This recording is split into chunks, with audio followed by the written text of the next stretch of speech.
Para quem está a acompanhar esta playlist desde o início, eu penso que até ao momento já viram a importância do CSS num projeto de páginas de internet. É o CSS que dá vida e dá aspecto visual às nossas páginas.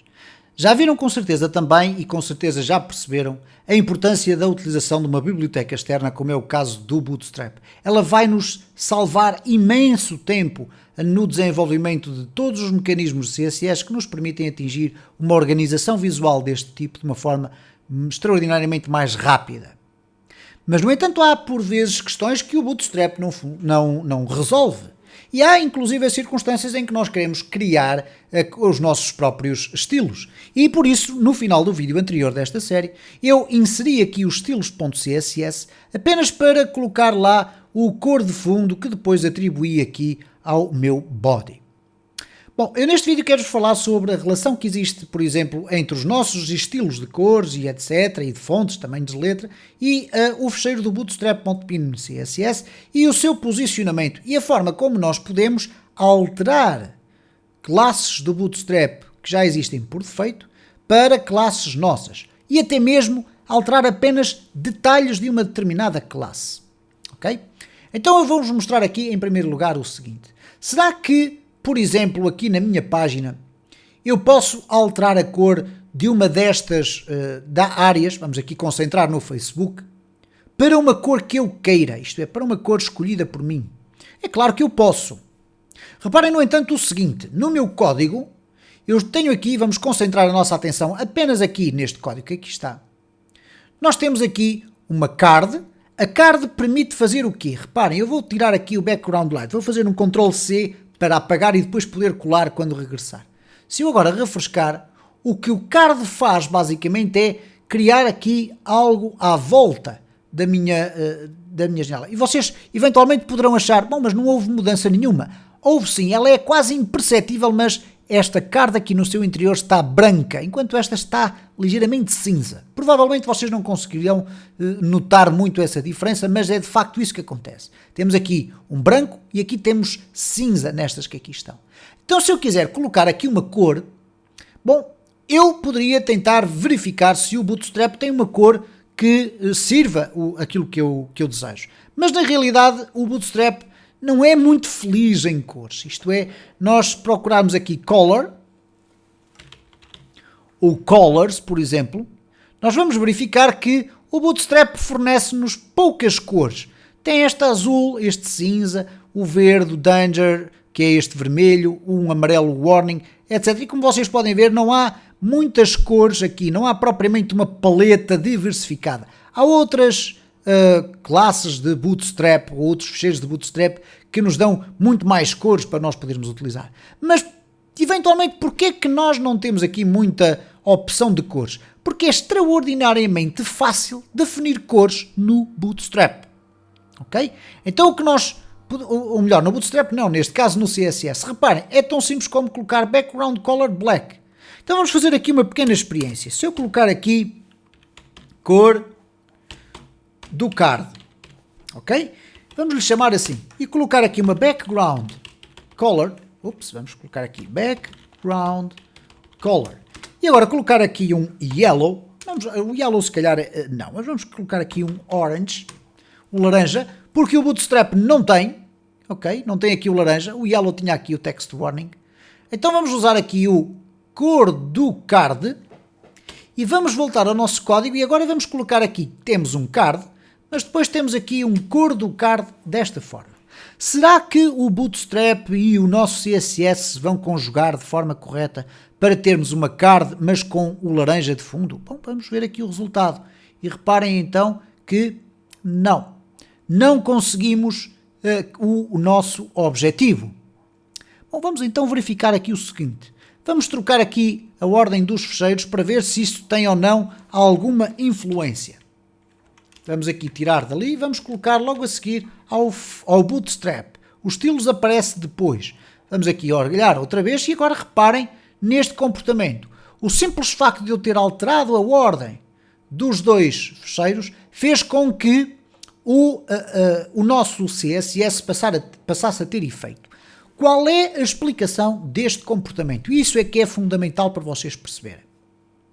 Quando eu coloquei aqui os estilos antes do Bootstrap, o que aconteceu foi o seguinte, eu fui-lhe dizer, olha, existe uma classe chamada cor do card que define a cor background orange. No entanto, logo a seguir eu fui carregar o Bootstrap e fui-lhe dizer, olha, mas há aqui, entretanto, reparem que eu, se trocar novamente lá para cima, vamos aqui guardar, vamos aqui olhar e cá está novamente o branco. O que é que aconteceu? O Bootstrap, ao ser carregado, no interior do seu processamento foi sobrepor-se aos meus estilos. E então quando eu defini aqui o meu card, ele automaticamente foi criar a cor de fundo.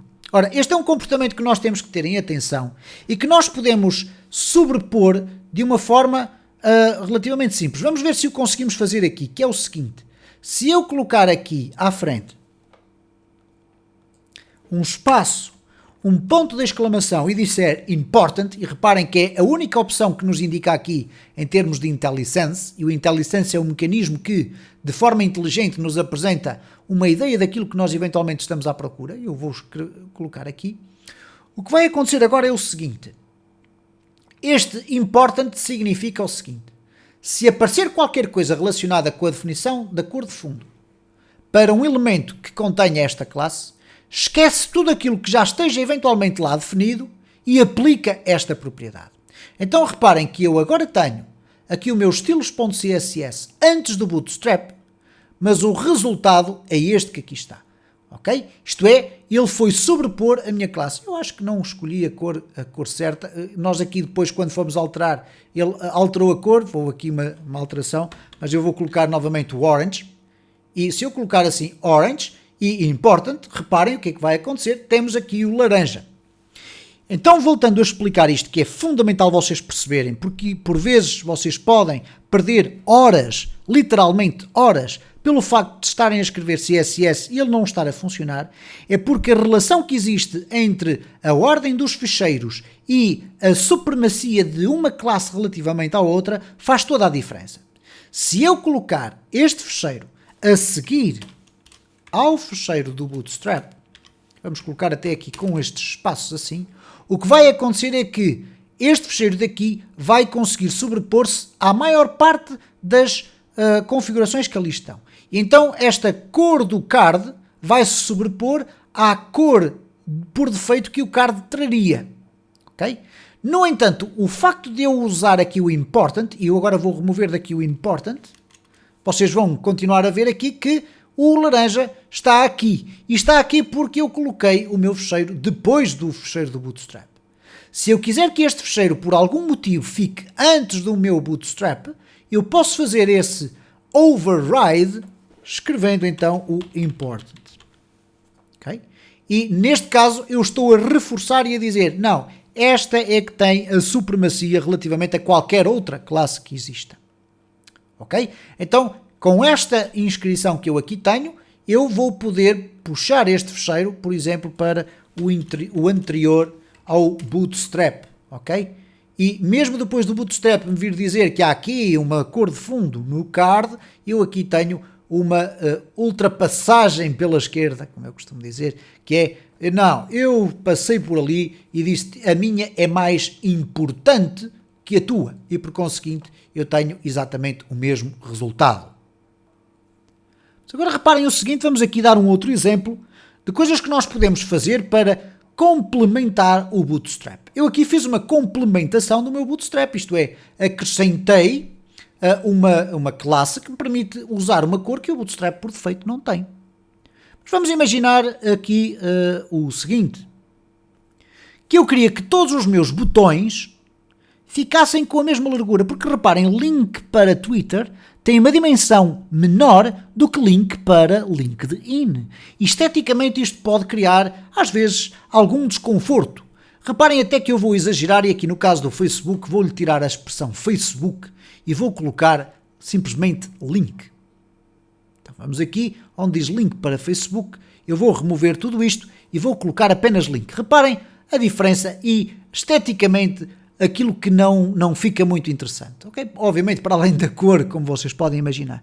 Mas temos aqui o link e o link para Instagram. Então, e se nós conseguíssemos colocar estes botões todos com a mesma largura? Eu posso fazê-lo de várias formas. Poderia fazer de uma forma mais complexa, que era criar aqui uma nova row dentro das rows, iremos falar nisso também mais à frente, e depois organizar aqui para ter um determinado tamanho. Bom, mas eu quero ter um tamanho fixo. Então eu posso, por exemplo, aqui nos meus estilos,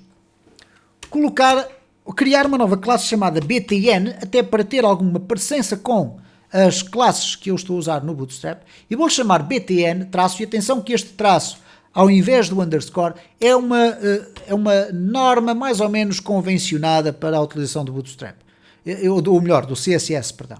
Isto é, tradicionalmente nós escrevemos as classes de CSS com as palavras separadas por traços, enquanto que noutras circunstâncias poderíamos usar o underscore. Neste caso aqui, habitualmente é isto que acontece, e se vocês forem consultar a documentação do Bootstrap, vão obviamente ver que todas as classes, quando têm mais do que uma palavra, têm a separação com um hífen, ok? Com este traço que aqui está. Então eu vou colocar BTN e vamos lhe chamar de 200px. Vocês podiam dar um nome qualquer, botão BTN largo, por exemplo. O que eu vou fazer aqui é simplesmente o seguinte: width, isto é, largura, vai ser 200px. E porquê que eu usei a expressão aqui BTN 200px? Porque eu posso pegar aqui nesta classe e criar, por exemplo, outras 3, e agora dizer que esta aqui vai ser só 150 e aqui meto 150. E por conseguinte, quando eu estiver a utilizar esta classe nos meus botões, por exemplo, eu sei que estou a utilizar uma classe que vai, na prática, permitir que a largura seja definida para 200 pixels. Não há nenhuma relação, não tem que haver nenhuma relação entre o valor que eu estou a definir aqui e o nome que eu coloco aqui. Ok? Espera aí, cancelar. Não tem que existir nenhuma relação entre eles. Mas desta forma, esta classe vai me permitir ler o meu código de uma forma mais simples. Agora reparem, se eu usar aqui o BTN, obviamente no meu código, vamos aqui ao sítio onde estão os nossos botões, ele diz BTN Primary, e para além disso eu vou colocar aqui que eu quero BTN 200 pixels. Se eu agora for aqui e colocar BTN Primary e ainda BTN 200 pixels, e aqui BTN Primary e também BTN 200 pixels, e agora aqui também, o que vai acontecer na prática é que todos os botões, independentemente do texto que eles tenham, vão ficar com a mesma largura. E isto pode ser uma forma de vocês conseguirem resolver estes problemas estéticos. Eu vou fazer aqui um Ctrl+Shift+I para ter acesso às ferramentas do programador, mas tenham agora atenção a isto. É que quando formos à responsividade, os botões vão ter sempre a mesma dimensão, e em algumas circunstâncias vocês terão sempre que testar e verificar se os botões, claro que vocês não vão ter dispositivos com este tamanho, mas verificar se os botões não saltam fora do espaço que vocês têm ali definido, ok? Porque se eventualmente eu aqui escolher utilizar a classe 250 pixels, e vamos usar a classe 250 pixels porque ela está definida aqui, ok? Eventualmente eu já posso vir a ter alguns problemas, principalmente nesta última, aqui do LinkedIn. Eu vou aqui refrescar, ok? E reparem, ela está mais larga do que aquela, como é facilmente visível. Quando eu agora começar a reduzir o tamanho, reparem o que é que acontece aqui. Este botão já está a ser apresentado para fora daquele espaço. Aqui tem muito a ver com a vossa experiência e a tal circunstância do testar, errar, corrigir, que é algo diário e que faz parte de forma naturalíssima da vida de um programador, que é esta coisa de estar permanentemente a fazer ajustamentos no sentido de verificar se esteticamente, que é o caso que nos prende aqui neste vídeo, se esteticamente a aplicação está a funcionar de forma correta em qualquer dispositivo. Portanto, muita atenção à utilização destes esquemas, porque vocês podem estar a resolver um problema no vosso desktop, mas estão a criar outro problema quando o vosso site é visitado através de um smartphone.